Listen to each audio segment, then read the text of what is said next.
What's up? Welcome into your Daily Buckeye Blitz for Tuesday, March 19th, 2024. How's everybody doing? Hopefully you're recovered nicely from a long St. Patty's weekend. It seemed like around here anyway, it was a Saturday, Sunday affair, a two-dayer. But hopefully everybody's doing well. Let's get back to it. Let's grind it out. Check out the BuckeyeCast.com, the video vault. We are continuously adding videos there and new subscribers all the time. Hope you guys are enjoying it. Don't be afraid to send me a message through the site, or any of my contact info is below the videos and on the description of the podcast if you're listening on audio. All right, today we're talking about O-line versus D-line. I've been doing this series called Who You Got. So we've done running backs versus linebackers. Did we do corners? Yeah, we did corners versus receivers. We do need to do quarterbacks versus the secondary. I think we should do that. That'll be another good matchup. So today, O-line versus D-line. Top to bottom, tackle to tackle, end to end. We're going to go through them. Justin Fry versus Larry Johnson, the GOAT. Proven versus potential. I'm going to lay out the tail of the tape. You guys give me your who you think is better. It's a little closer than you might think, but it's not a hands down beating kind of. Well, maybe it is. I don't know. Anyway, let's get into it here. So we're talking O-line. I've got PFF grades loaded up here, snap counts, all the good shit. So we'll start with the O-line. Start at left tackle. Josh Simmons. On the season, Josh Simmons had a 72 PFF grade against the when passing. Then a 66 in the run game. Now, I will say he started off pretty shaky against Indiana in both areas. Then he improved against the shitty teams like Youngstown, Western Kentucky. Did not do well against Notre Dame in either area. He was under 60. Remember, in PFF, 60 is just doing your job. So that's your bare minimum bar. But then he did pretty well against like Wisconsin. Really had a good pass blocking game, almost an 80 there. Then Michigan State, his best game was against Minnesota. He had an 86 pass block, 83 run block, so that's legit. But then against the Cheaters, he had a good pass blocking day, but run blocking, he was a 52. And then against Missouri, I don't think the O-line even showed up. Josh Simmons was a 48 pass blocking and a 60 run blocking. That's why the quarterbacks never had a freaking chance. He did allow a sack against Missouri and 2 hurries against Missouri. So that rhymes, unfortunately. But on the season again, 72 for his season, a 66 in the run game. I'll go into the 2 deep for each position here, even though most of the guys in the 2 deep didn't play at all. So like George Fitzpatrick played 6 snaps. Can't really grade that, But going on to left guard, Donovan Jackson. He had a 73 PFF grade in the passing game, a 67 in the running game. He started off okay in the pass game, but his run grades were garbage throughout the year. His worst run blocking game was against Indiana, week 1. His best was against Rutgers. Is that really saying much? I mean, and Western Kentucky, those are his better games. Other than that, he was down around 60 to 65 the entire season in the run game. Passing, much better overall, but still not great. He had a 41 against Michigan State. That's garbage. 43 against Notre Dame. That's terrible. But again, you got to be consistent. This is what we preach all the time. So Donovan Jackson right there, close within a point of Josh Simmons on both pass and run.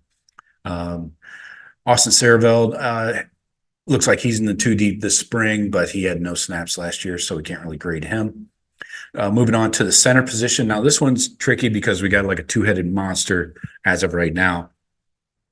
Starting with Seth McLaughlin, coming in from Alabama. He had an up and down year too. This guy was no freaking all-star, I'll tell you that. He was a 59 in the passing game and a 62 in the run game. That's your center. That's not great, Bob, coming up the middle on you. Against Texas, his pass blocking was a 19. Yikes. Now, I can give you that. That's a good front 7, front 4, but still a 19. He allowed a hurry and had 2 penalties.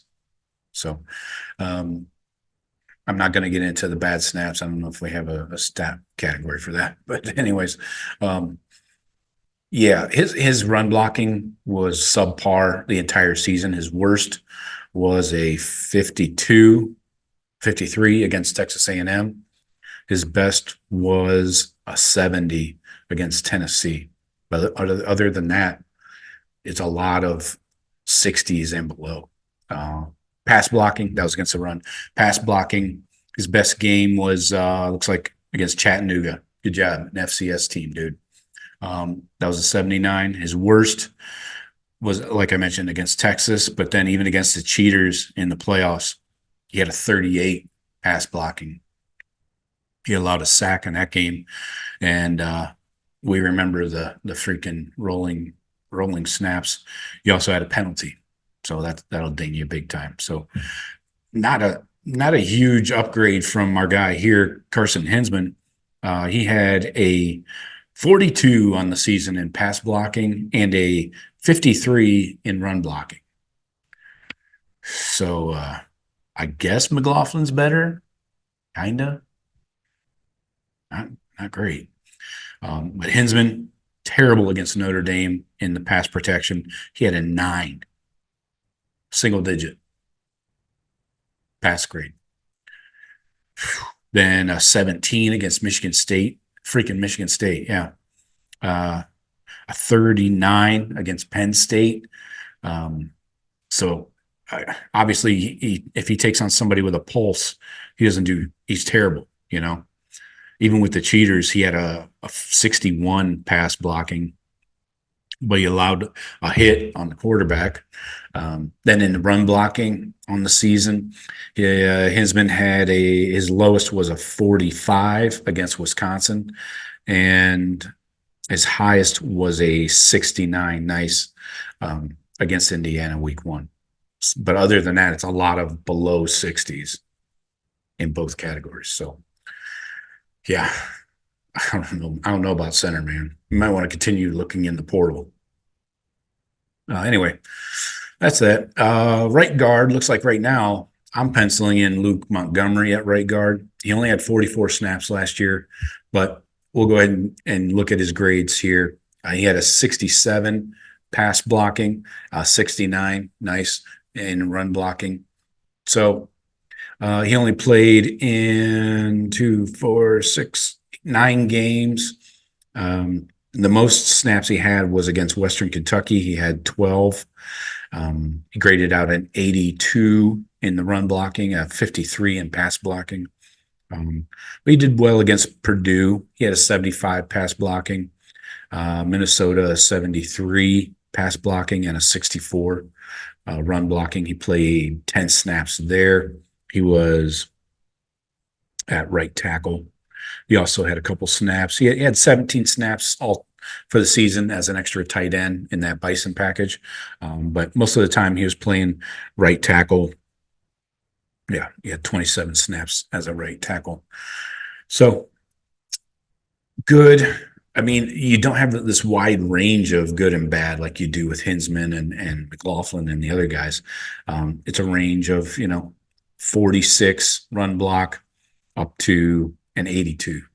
So little range to work with there. So I'd like to see Luke Montgomery get a few cracks at it here at right guard. Behind him, you got Enoch Mahi. He had 100 snaps last year. His pass blocking was a 21. He was horrible against Missouri, but wasn't everybody. And his run blocking on the season was a 55. So I don't think he's in line to start anywhere at all. And those grades show. Right tackle, let's see if Josh Fryer sticks there. He had a 69 pass blocking last year, nice, and a run blocking of 76. Looking at Fryer real quick here. Obviously, I guess you could say more consistent, kind of. Him and Josh Sims were kind of the most consistent on the team. Again, pass blocking, horrific against Missouri, the Cheaters, Wisconsin. Those were all 46 and under. Not great against Rutgers. That was a 55. But then against Notre Dame, he had an 84. Against Indiana, 85. So he can be good. Like 85 is awesome for a tackle. And then he's got some 70s. That's good. We'll take that. But then you got the games against a team with a difficult, edge rusher, and he shits the bed entirely, Then in run blocking, did well against Western Kentucky, Purdue, teams that don't really have a defense with a pulse. Then he's shitty against Penn State, Wisconsin, horrible against Michigan State, horrible against the Cheaters, and mediocre against Missouri in the run blocking. So, yeah. Getting excited? Me too. Not really. Then Tegra is behind Josh Fryer. He only had 32 snaps. He graded out a 42 in pass blocking, 71 in run blocking, but hard to grade just 32 snaps. So flipping over to the defense, this will get you a little excited, I think. Let me open up all these here windows. All right. You got JT Tuimoloau. All right. He had how many snaps? Probably should look at that. JT 673 snaps. Jack Sawyer 605. So JT graded out a 75 against the pass, a 70 against the run. Those are good grades, not fantastic, but good. Jack Sawyer, one of the top in the country, 86 against the pass, 87 against the run. Really good year for Jack Sawyer all the way around. And like I mentioned, he had 610 snaps, so third on the team on the defense. Then you got Kenyatta Jackson and Caden Curry backing up those guys. Kenyatta had 174 snaps, 66 against the pass, 61 against the rush. So he's learning. He's coming around. This could be his breakout year if he can get on the field a bit. Same with Caden Curry, 175 snaps. He graded out a 70 against the pass, 64 against the rush. So again, coming around. These guys are biding their time, working on their toolbox, working on their craft. Now the DTs, the tackles here, Tyleek had a total of 645 snaps. That's insane for a defensive tackle. That's second on the defense overall. But against the pass, he was a 68. Against the run, 72. Then Hero Canoe had 90 snaps behind Tyleek. He had a grade of 65 against the pass, 68 against the run. And at nose tackle, you got Ty Hamilton coming back. He had 350 snaps last year behind splitting time with Mike Hall. A 65 against the pass, 79 against the run. That's key because you need some run pluggers up there in the middle. And behind Ty Hamilton was Cade McDonald, the true freshman. He only had 31 snaps, but he did grade out a 61 against the pass, 66 against the run. So that's solid. And again, you're not starting from zero. You got a foothold established there. And with the number of snaps that JT and Jack have put in, Tyleek too. These guys with their grades obviously are you got to feel better about the defensive line. I'd say, just to put it nicely, on average for everybody, the average against the pass on the O line in pass protection, a 56. Yikes. Against in the run blocking, a 65. So not fantastic on the O line. Then the D line against the pass, a 70. Against the run, a 71. So you got to feel a lot better about this D line versus this O line. But that does not mean the O line can't improve. That's Justin Fry's job. That's it. His task is to whip this freaking O line into shape. You got to replace Matt Jones. Hopefully that's a Luke Montgomery and he's ready to go. Or maybe even a Tager slides in somewhere. So we'll see what happens. But let me know what you guys think. D-line or O-line? It's kind of obvious to me. I got the D-line in a win over the O-line in a bloodbath, really. Not even close. So let me know what you guys think. Do you have any hope for the O-line? I would hate to see these guys squared off in practice, man. The O-line must just get mutilated every play. But all right. That's all I got for you today. Talk to you tomorrow. Go Bucks.